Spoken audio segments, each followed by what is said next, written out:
Hey friends, Reborn at 18, the family shocked when their grandma takes charges। इस ड्रामे के second season के first episode में आप लोगों का स्वागत है और आगे की स्टोरी में हम देखते हैं कि यूजीन, मिस्टर जेन और मिस्टर सिने बाहर रोड साइड पर खड़े हुए हैं। यूजीन के लिए ये लोग एक चमचमाती स्पोर्ट्स कार लेकर के आए हैं, जिसे देखकर यूजीन कहती है, तुम दोनों क्या सोचते हो, क्या मुझे तुम लोग ये स्पोर्ट्स कार गिफ्ट में देकर मुझे खुश कर दोगे? और फिर वहाँ आसपास कुछ लोग खड़े होते हैं, वो ये सारा डिस्कशन सुन रहे होते हैं और यूजीन की इस बात को सुनकर वो कहते हैं, ये लड़की कितनी बिगड़ी हुई है, इतना अच्छा गिफ्ट पाकर भी संतुष्ट नहीं है। और लोग वहां पर इस तरीके से कानाफूसी करने लगते हैं। फिर मास्टर सिने और मिस्टर जेन यूजीन से माफी मांगने लगते हैं। वो कहते हैं, हमें माफ कर दीजिए ग्रैंड मॉम। और जैसे ही वो लोग माफी मांगते हैं, आसपास खड़े हुए लोग उन्हें देखकर हैरान हो जाते हैं कि आखिरकार ये लोग इतनी छोटी सी लड़की को मॉम और ग्रैंड मॉम कहकर माफी क्यों मांग रहे हैं। और फिर यूजीन वहां से चली जाती है। फिर उसके बाद का सीन हम देखते हैं कि मिस्टर सिने वहां पर ऐसे ही टहल रहे होते हैं। यूजीन उनसे आवाज लगाकर कहती है कि तुम वहां क्या कर रहे हो शिने, यहाँ आओ। और फिर मिस्टर सिने तुरंत वहां उसके पास आते हैं और फिर यूजिन मिस्टर जैन से कहती है कि जाओ जेनी, जाकर अपनी कार ले आओ। और मिस्टर जैन उनकी कार लेने के लिए चले जाते हैं। यूजिन मिस्टर सिने से पूछती है कि आखिरकार आज जोई कहाँ है? और फिर मिस्टर सिने कहते हैं, वो तो आज सुबह जल्द ही स्कूल चला गया था मॉम। आखिरकार वो इतनी बड़ी रिसर्च स्कॉलर का ग्रेट ग्रेट ग्रैंडसन है, वो बिल्कुल तुम्हारी तरह मेहनत करता है। और फिर हम स्कूल का एक सीन देखते हैं जहाँ पर जोई अपने दोस्तों के साथ रोड़ी वाले अंदाज में एंट्री ले रहा होता है, जहाँ उसके सब दोस्त उसके लिए रास्ता बनाने लगते हैं और वो सब कहते हैं, जल्दी साइड पर हट जाओ, तुम लोग देख नहीं रहे हो कि स्कूल का फेमस पेरेंटो आ रहा है। और सब ऐसा कहते हुए उसके लिए रास्ता बनाने लगते हैं। फिर वो सब एक जगह जाकर खड़े हो जाते हैं और फिर हम देखते हैं कि वहां उसके पास रोया उसके पास आती है और वो कहती है, ये केक मैं तुम्हारे लिए लाई हूँ जोई, तुम प्लीज यूजिन रीस पर ध्यान देना बंद करो। और फिर जोई रोया को डांटते हुए वहां से हटने के लिए कहता है और फिर वो कहती है, पहले मुझसे गलती हुई थी, क्या हम दोबारा स्टार्ट कर सकते हैं? और फिर जोई उसके सिर पर मारते हुए कहता है, फिर से स्टार्ट करें? कभी नहीं। और फिर जोई यूजीन को उसकी ओर आते हुए देखकर उसके दोस्तों से कहता है, यूजीन आ रही है, सब तैयार हो जाओ, सब अपने अपने हथियार उठा लो। और सब लोग उसे घेर लो। फिर रोया बेचारी उस केक को लेकर वहां से हट जाती है और वो सोचती है कि ऐसा लगता है कि ये लोग आज दोबारा लड़ाई करने वाले हैं और लगता है कि इस बार यूजीन को काफी अच्छी टक्कर मिलने वाली है। और फिर हम देखते हैं कि वहां जैसे ही वो लोग यूजीन के पास पहुंचते हैं, उनके हाव भाव बिल्कुल ही बदल जाते हैं। वो सब यूजीन के लिए एक अलग ही माहौल बना देते हैं, जैसे वो सब उसकी सुरक्षा कर रहे हो या फिर उसकी जैसे गार्ड्स हो, बिल्कुल उसी तरीके से उसकी जो है खातिरदारी करने लगते हैं। और जोई खुद बेचारा यूजीन के लिए छाता खोलकर खड़ा हो जाता है और उसके दोस्तों से कहता है, ध्यान रहे, यूजीन को किसी भी तरह की कोई तकलीफ नहीं होनी चाहिए, इसका अच्छे से ध्यान रखना तुम लोग। और फिर यूजीन जोई की इस चाल को समझ जाती है और वो एक बार फिर उसके कान को पकड़कर उसे मजा चखाने लगती है। और फिर बेचारा जोई तड़पता रहता है, छटपटाता रहता है और यूजीन उसे कहती है, मिस्टर जोई जॉनसन, ऐसा लगता है कि तुम दोबारा मुसीबत में फंस गए हो और तुम्हारा ध्यान क्लास की पढ़ाई में नहीं है। हमेशा ऐसे ही बंठन कर मटर गश्ती करते रहोगे तो फिर तुम पढ़ाई कब करोगे? और जोई बेचारा तड़पते हुए कहता है, मैं समझ गया हूँ, मैं समझ गया हूँ यूजीन रीस, प्लीज मुझे छोड़ दो। और फिर हम देखते हैं कि वहाँ इसी स्कूल की दो लड़कियां इस हालात को देखकर कहती है कि हमारे स्कूल का टायरेंटो को यूजीन रीस काफी अच्छे से संभाल रही है। और फिर उनमें से एक कहती है, क्या ये हो सकता है कि वे दोनों एक दूसरे के साथ रह सकें? और वे लोग हंसते हुए इस तरीके से बातें करने लगते हैं। और फिर बेचारी रोया दूर खड़ी उदास होकर सोच रही होती है कि ये सब मेरा होना चाहिए था। लेकिन फिर वो यूजीन को देखती है और उसके दिमाग में एक शैतानी ख्याल आता है और वो यूजीन के पास जाती हुई आवाज लगाते हुए कहती है, सिस्टर। और तभी यूजीन सोचती है कि ये तो मेरी ओरिजिनल हाफ सिस्टर है, ये तो हमेशा मुझे नीचा दिखाने की कोशिश करती है। और फिर रोया यूजीन के पास आकर कहती है, सिस्टर, मैं तुम्हारे लिए ये केक खरीद कर लाई हूँ। और वो ऐसा कहते हुए उस केक को तेजी से उसके मुंह पर लगाने के लिए आगे बढ़ रही होती है, लेकिन उसका पैर फिसल जाता है और यूजीन उस केक को रोया के मुंह पर ही लगा देती है। और इस तरीके से रोया का जो दाव है वो उल्टा उसके खुद के ऊपर पड़ जाता है। यानी कि दोस्तों, यहाँ पर हमें जैसे को तैसा वाली कहावत होती हुई देखने को मिलती है। जोय और उसके दोस्त भी ये सब देखकर चौंक जाते हैं, क्योंकि यूजीन ने ये सब काफी फास्ट किया था। और फिर यूजीन अपने एटीट्यूड में कहती है, जाओ यहाँ से और इसे तुम रखो। फिर बेचारी रोया ये सब सहकर सोचती है, मैं यही हार नहीं मानूंगी यूजीन रीस। फिर वो आगे सोचती है कि ऐसा क्यों होता है कि हर बार उसकी एक नजर में ही मैं ढेर हो जाती हूँ। फिर जोई रोया से कहता है, मैं तुम्हें वार्निंग दे रहा हूँ, अगर तुमने यूजीन के साथ कोई भी गड़बड़ करने की हिम्मत की तो मैं तुम्हें इन्हीं स्टिक, खंजर और हथौड़ों से पीट दूंगा, समझी तुम? चलो निकलो अब यहाँ से, यूजीन रीस को अब स्टडी करने जाना है। और फिर रोया यूजीन से कहती है कि तुम अब ये जीनियस की तरह एक्टिंग करना बंद करो, समझी तुम? मैंने फिजिक्स के कंपटीशन की लिस्ट चेक की है और वहाँ उसमें इसका नाम तक नहीं है और ये ऐसे जताती है जैसे ये काफी होशियार है, लेकिन वहाँ पर यूजिन कुछ नहीं कहती है। और तभी जोई रोया से कुछ कहने वाला होता है और उसका एक दोस्त आवाज लगाकर कहता है, जोई जोई, मिस यून यहाँ पर आ रही है। और फिर हम देखते हैं कि मिस यून के साथ स्कूल के कुछ टीचर्स भी आ रहे हैं और वो कहते हुए आ रहे हैं कि प्रोफेसर यून, आपका यहाँ आना हमारे स्कूल के लिए काफी सम्मान की बात है। और फिर वो आगे कहते हैं, प्रोफेसर यून मैथ्स और फिजिक्स दोनों में माहिर है। और फिर उसी स्कूल की दो स्टूडेंट्स आपस में बात करते हुए कहती है, मैंने सुना है कि वो यहाँ पर एक खास स्टूडेंट की तलाश में आई है। और फिर रोया जब मिस योन को देखती है तो वो कहती है, मैं इस सिटी की पहली स्टूडेंट हूँ, इसने फिजिक्स कंपटीशन में एनरोलमेंट किया था, तो वो जरूर मेरे लिए यहाँ आ रही होगी। लेकिन फ्रेंड्स, आप लोग जानते हैं कि असल बात क्या है। और फिर हम देखते हैं कि मिस यून सीधे यूजीन के पास आती है और आकर वहां रुकती है। फिर यूजीन कहती है, मिस यून, और मिस यून कहती है, यूजीन रीस, आपको देखकर अच्छा लगा, हमें ये जानकर खुशी हुई कि आप फिजिक्स कंपटीशन के क्वेश्चंस की सेटर बनने के लिए तैयार हो गई है। और फिर मिस यून आगे कहती है, तुमने सच में मुझे बचा लिया। और फिर आगे यूजीन मिस यून से कहती है, इट्स ओके, ये सब तो मैं खुद भी करना चाहती थी। वो मुस्कुरा कर ऐसा कहती है और इसी बीच बेचारा जोई छाता पकड़कर खड़ा रहता है। और यूजीन फिर आगे मुस्कुराकर कहती है कि मैं ये जानने के लिए काफी जिज्ञासु हूँ कि कितने बेहतरीन स्टूडेंट्स इस फिजिक्स कंपटीशन में आने वाले हैं। और फिर मिस यूजीन कहती है, चलो ठीक है, चलते हैं। और फिर यूजीन हाँ करके उनके साथ जाने लगती है, लेकिन तभी जोई भी उनके साथ जाने लगता है। लेकिन यूजीन जोई से कहती है, रुको और जल्दी अपना ये सारा गंदा सामान यहाँ से साफ करो। और वे लोग वहाँ से चले जाते हैं। फिर बेचारा जोई रोया की तरफ देखकर हंसता है और कहता है, वाह, ये तो बिल्कुल साफ और बड़ा तमाचा है तुम्हारे लिए, क्योंकि तुम जिस कंपटीशन में बैठने वाली हो उसी कंपटीशन के क्वेश्चंस को यूजीन सेट करने वाली है। इससे बुरी बात तुम्हारे लिए क्या हो सकती है? और तुम यहाँ वहाँ यूजीन का लिस्ट में नाम ढूंढने में अपना समय बर्बाद कर रही हो। मैं तुम्हें बता दूं कि वो तुम्हारी पहुंच से बहुत बाहर है। और वो उसका मजाक उड़ाते हुए ऐसा कहते हैं। और तभी जोई को एक कॉल आता है। ये कॉल किसी और का नहीं बल्कि उसके बड़े भाई का है, जो कि जूलियन है। और उसे पता चलता है कि उसका बड़ा भाई जूलियन आज दोपहर में घर आ रहा है। जोई उसे पिकअप करने के लिए जाने वाला है और फिर जोई खुश होकर वहां से चला जाता है। तभी हम देखते हैं कि रोया वहां खड़ी होकर सोचती है कि जॉनसन फैमिली का एक बड़ा बेटा अब्रोड में पढ़ाई कर रहा है। और फिर वो आगे सोचती है कि वो जोई से तो काफी बेटर होगा। यहाँ हम देखते हैं कि रोया जान गई है कि जोई एक जॉनसन है। और फिर रोया आगे सोचती है कि ऐसे में अगर मैं यंग मास्टर के क्लोज आ पाऊं तो ये मेरे लिए ज्यादा बेटर होगा। और फिर वो खुश होकर सोचने लगती है, और फिर मैं इस तरह से यूजीन से नहीं हारूंगी। अब हम स्क्रीन पर अगला सीन देखते हैं, जहाँ हम देखते हैं कि यूजीन नेशनल फिजिक्स सोसाइटी से बाहर आ रही है और मिस्टर जेन और मिस्टर जॉनसन यूजीन का वहां पर इंतजार कर रहे हैं। फिर वो यूजीन को देखते हैं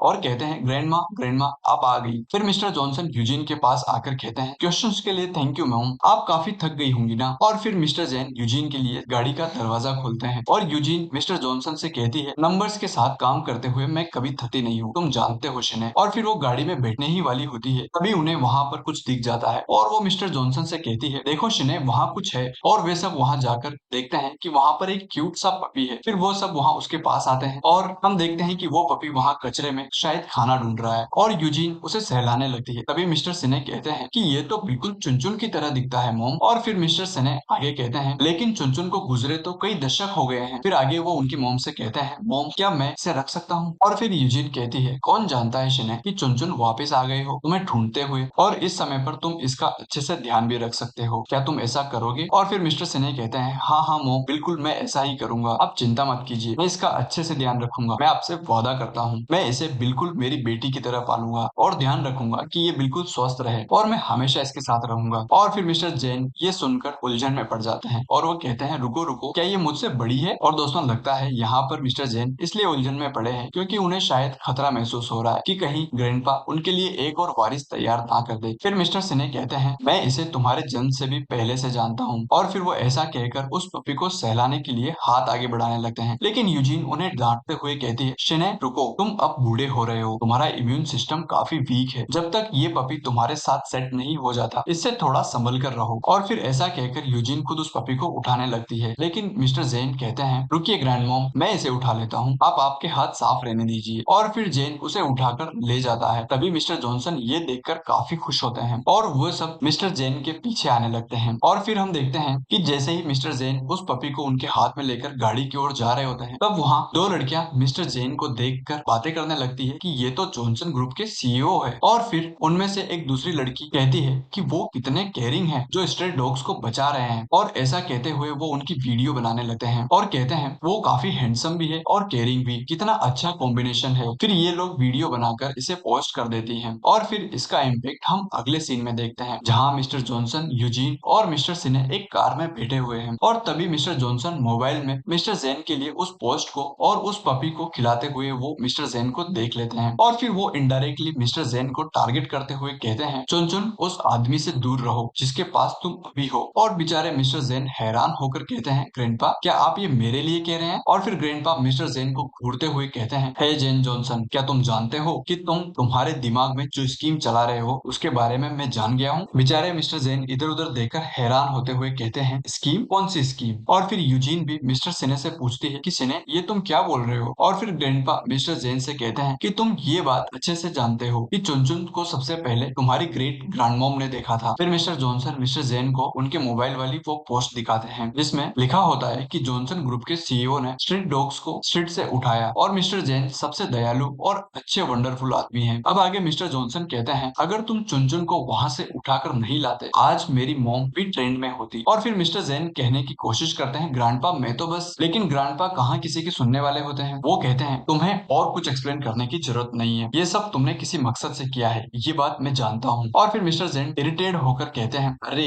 यार, लेकिन ग्रैंडपा यही नहीं रुकते। वो कहते हैं, तुम जानते हो तुम्हारी ग्रेट ग्रैंड मॉम ने ये सब रियलिटी शो से स्टार्ट किया था और उन्हें अभी लाखों फैंस की फैन फॉलोइंग की जरूरत है, ना कि तुम्हें, लेकिन तुम उनकी हाइलाइट्स को चुराने में लगे हुए हो। और इन सब के बीच हम देखते हैं कि बेचारा वो पपी कार के एक कोने में चुपचाप जाकर बैठा हुआ है। और मिस्टर जेन कहते हैं, आखिरकार आप चाहते क्या हैं? और फिर ग्रैंडपा गुस्से में मिस्टर जेन से कहते हैं, अगर तुम भी फेमस होना चाहते हो तो तुम्हारे लिए सिर्फ सीईओ होना काफी नहीं है। अब बेचारे मिस्टर जेन इस सारे डिस्कशन से तंग आ गए हैं, लेकिन वो कुछ कहते नहीं है। और फिर यूजीन इन सब के बीच में बोलकर कहती है, जेन ने ये सब किसी पर्पज से नहीं किया था, तुम किसी बच्चे की तरह एक्टिंग करना बंद करो शिने। और फिर मिस्टर जॉनसन रोने जैसी शक्ल बनाकर कहते हैं, मॉम आप मेरे लिए ऐसा कैसे कह सकती हैं कि मैं किसी बच्चे की तरह एक्टिंग कर रहा हूँ? जो एक्टिंग कर रहा है वो तो ये है। और वो ऐसा मिस्टर जेन की ओर इशारा करते हुए कहते हैं। और इतने में ही बेचारे मिस्टर जॉनसन रोने लग जाते हैं। तो यूजीन उन्हें कहती है कि अगर तुम ऐसे ही रोते रहे तो मैं तुम्हें अगली बार बाहर नहीं लाऊंगी, समझे तुम? और फिर मिस्टर जॉनसन की वो बच्चों वाली एक्टिंग शुरू हो जाती है और फिर मिस्टर जेन ये सारा ड्रामा देखकर हंसने लगते हैं। और तभी मिस्टर जॉनसन को एक कॉल आता है उनके ग्रैंडसन का और मिस्टर जॉनसन कहते हैं, हाँ बोलो ग्रैंडसन। और ग्रैंडसन उन्हें कहता है कि मैं यहाँ पर मेरे भाई को घर पर ले आया हूँ और हम सब आपका काफी देर से इंतजार कर रहे हैं। और इस बात को सुनकर यूजिन शॉक्ड हो जाती है और कहती है, मेरे और भी ग्रेट ग्रेट ग्रैंडसन है। अब हम स्क्रीन पर फ्लावर गार्डन के गार्डन का सीन देखते हैं जहाँ पर प्यारी सी बच्ची डोली, जो कि मिस्टर जेन की डॉटर है, वो वहाँ पर पपी के साथ खेल रही है और वो यूजीन से पूछती है, आंट यूजीन आपने इस पपी को कहाँ से ढूंढा? ये कितना प्यारा है। और तभी हम देखते हैं कि एक स्नेक डोली के ओर आ रहा होता है और उसे देखकर सब डर जाते हैं। डोली भी रोने लग जाती है और मिस्टर सिने और यूजीन भी काफी घबरा जाते हैं। लेकिन तभी वहाँ पीछे से पैट्रिक आकर उस स्नेक को पकड़कर एक बोरे में डाल देता है और फिर सब चैन की सांस लेते हैं। और फिर पैट्रिक डोली के पास आकर उसे कहता है, अब सब ठीक है डोली, डरने की कोई बात नहीं है। लेकिन डोली अब भी काफी डरी हुई है। फिर यूजीन पैट्रिक को देखकर सोचती है कि इस लड़के की वाइफ्स, और फिर वो ऐसा सोचते हुए फ्लैशबैक में चली जाती है जहाँ शिने को यूजीन के हस्बैंड कुछ समझा रहे हैं। और फिर वो फ्लैशबैक से बाहर आती है और हम देखते हैं कि मिस्टर जेन वहाँ पर आ गए हैं और डोली उनके पास दौड़ कर जाती है और वो उनकी गोद में उसे उठा लेते हैं। और फिर वो कहते हैं, तुम ठीक तो हो ना बेटा, क्या तुम्हें कोई चोट लगी है? लेकिन वहाँ डोली कुछ नहीं कहती है क्योंकि वो अभी भी काफी डरी हुई है। और फिर मिस्टर जेन उनके सर्वेंट से कहते हैं कि तुमने किसी स्नेक को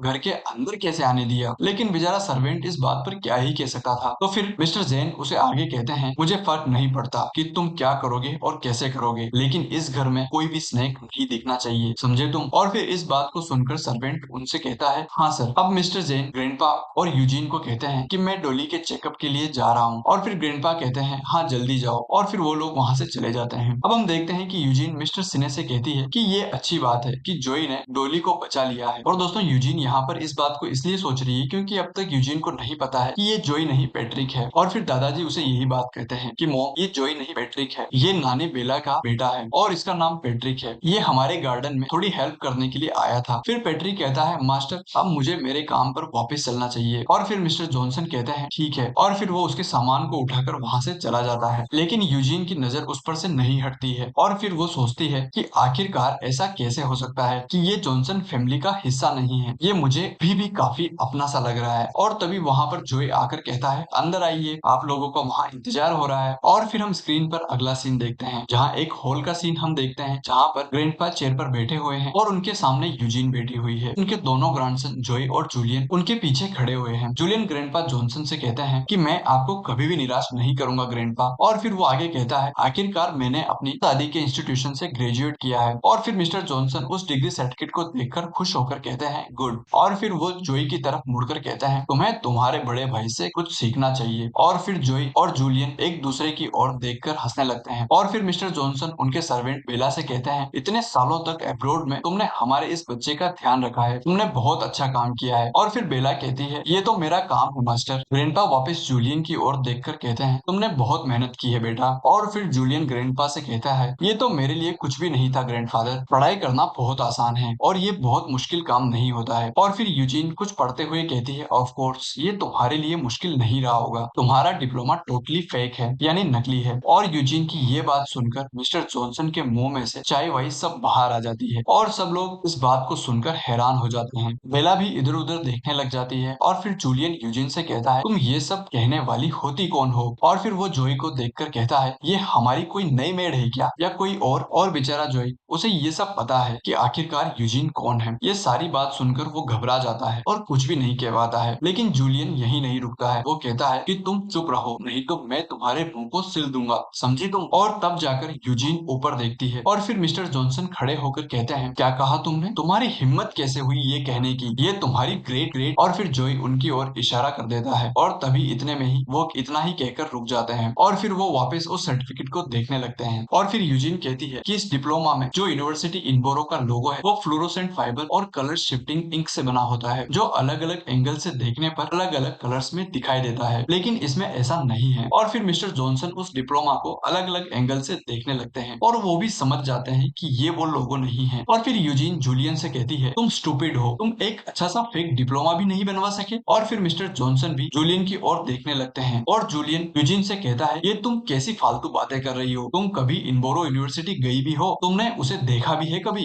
अब जूलियन बेचारा करे भी तो क्या करे, इसे क्या पता कि इसका पाला किससे पड़ा है। और फिर यूजीन सिर्फ जूलियन को देख रही होती है और जोई जूलियन को समझाते हुए कहता है, देखो तुम्हें नहीं पता है कि यूजीन कौन है, तुम्हें इससे अच्छे से और रेस्पेक्ट देकर बात करनी चाहिए। और फिर वो कहता है कि ये हमारी ग्रेट ग्रेट। और फिर वो ऐसा कहते हुए रुक जाता है और आगे कहता है, ये हमारी अमेजिंग यूजीन रीस है। अब यूजीन उस मेड बेला से कहती है, तुम इसके साथ इतने सालों से अब्रॉड में रह रही हो, तुमने ही इसे ये सब सिखाया होगा ना? और बेला कहती है कि मास्टर को मैंने बचाया है, ना कि ये सब कुछ सिखाया है, और मैं उनकी लाइफ सेवर रही हूँ। और यूजीन चुपचाप चाय पी रही होती है। और फिर बेला आगे कहती है कि तुम इस तरह से मास्टर और यंग मास्टर की बदनामी नहीं कर सकती। फिर हम एक फ्लैशबैक देखते हैं जिसमें हम देखते हैं कि मिस यूजीन इनबोरो यूनिवर्सिटी में आई हुई है और वो वहां पर उनके साथ खड़े एक प्रोफेसर से कहती है कि हम डिप्लोमा के लोगों को एंटी काउंटर फिटिंग बनाएंगे और ऐसा लोगो तैयार करेंगे जो फ्लोरोसेंट फाइबर्स और कलर शिफ्टिंग इंक का बना हो। उनके साथ वाले प्रोफेसर भी इस बात से काफी सहमत होते हैं और वो कहते हैं, हाँ बिल्कुल ऐसा ही होगा मिस यूजीन रीस। और फिर हम फ्लैशबैक से वापस बाहर आते हैं जहाँ यूजीन सोच रही है कि इस तरीके से मैंने इनबोरो यूनिवर्सिटी में एंटी काउंटर फिट मेथड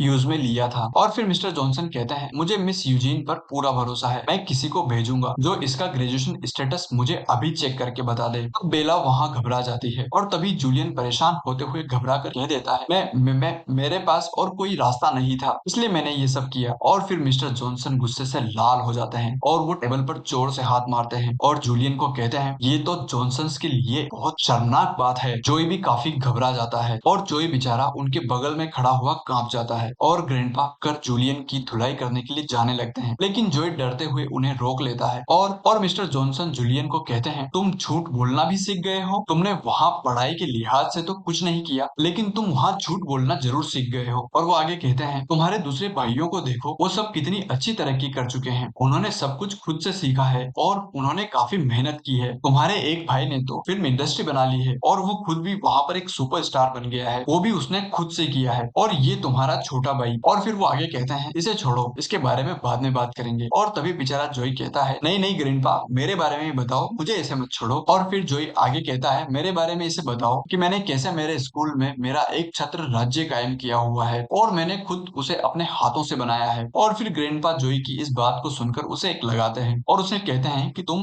भी चुप रहो, कुछ बोलना मत, समझे? और फिर वो जूलियन को आगे कहते हैं, तुम 4 साल से अब्रॉड में रह रहे हो और हर महीने तुम्हें 2-3 लाख रुपए भेजने पड़ते हैं, सही कहा ना मैंने? और फिर जूलियन गर्दन हिलाकर हाँ करता है और जोई ये सुनकर चौंक जाता है कि इतने पैसे और वो भी हर महीने और ग्रैंडपा से ही। और तभी बेचारा वो ग्रैंडपा से कहने लगता है, ग्रैंडपा मुझे तो सिर्फ कुछ हजार रुपए मिलते हैं। और फिर ग्रैंडपा जोई की इस बात को नजरअंदाज करके आगे कहते हैं, मैं तुम्हारी काफी फिक्र करता था कि तुम जवान हो और बाहर रहकर इतना स्ट्रगल कर रहे हो, इसीलिए मैं तुम्हें हर महीने इतने पैसे भेजा करता था और तुमने इस तरीके से मुझे मेरे पैसे चुकाए हैं। एक नकली डिप्लोमा देकर फिर ग्रैंडपा उनका डंडा उठाते हैं और कहते हैं, अगर मैंने आज तुम्हें सबक नहीं सिखाया। और जोई उन्हें रोकने की कोशिश करता है, लेकिन तभी यूजीन कहती है, ठीक है रुको अब। और फिर वो मिस्टर जॉनसन को कहती है, तुम हमेशा इतना गुस्सा क्यों हो जाते हो? मैंने डॉक्टर से सुना है कि हर समय पर ऐसे गुस्सा होना तुम्हारे लिए ठीक नहीं है। मैं तुम्हारी हेल्थ को लेकर काफी चिंतित हूँ, तुम जानते हो। अब तुम ऊपर जाकर आराम करो। और फिर जूलियन धीरे से कहता है, तुम क्या सोचती हो कि क्या ग्रैंडपा तुम्हारी बात को इतने आराम से मान लेंगे? और फिर मिस्टर जॉनसन यूजीन को कहते हैं, ठीक है मैं अब आराम करने जा रहा हूँ। और फिर बेचारा जूलियन सोचता है कि ये कैसे हो गया। और फिर ग्रैंडपा जाने लगते हैं और जाते हुए भी वो काफी गुस्से में होते हैं और वे जूलियन को एक दो लगाना चाहते हैं, लेकिन जोई उन्हें टेक इट इजी कहता हुआ वहां से ले जाता है। और पीछे से जूलियन आवाज लगाता रहता है कि मुझे एक्सप्लेन करने दीजिए ग्रैंडपा, लेकिन उसकी ये सब सुनने वाला वहां पर बेला के अलावा और कोई नहीं है। और फिर यूजीन भी जूलियन को ढूंढते हुए वहां से चली जाती है। और फिर जूलियन सोचता है कि आखिरकार ये लेडी कितनी खतरनाक है यार, इसने मुझे सिर्फ एक नजर देखा और मुझे कहीं का नहीं छोड़ा। और फिर बेला जूलियन से कहती है, एक सीईओ जिसने वर्ल्ड में दशकों तक अपना बिजनेस जमाए रखा, वो सिर्फ एक छोटी सी लड़की के सामने ऐसे लग रहे थे जैसे कोई आज्ञाकारी बच्चा उसकी बात मान रहा हो। तो चलिए दोस्तों, इसके साथ ही हमारे इस ड्रामे के सेकंड सीजन के फर्स्ट एपिसोड की कहानी का एंड होता है। जल्दी हम लोग आप लोगों से सेकंड सीजन के सेकंड पार्ट में मिलेंगे। तब तक के लिए आप लोग अपना ध्यान रखिए।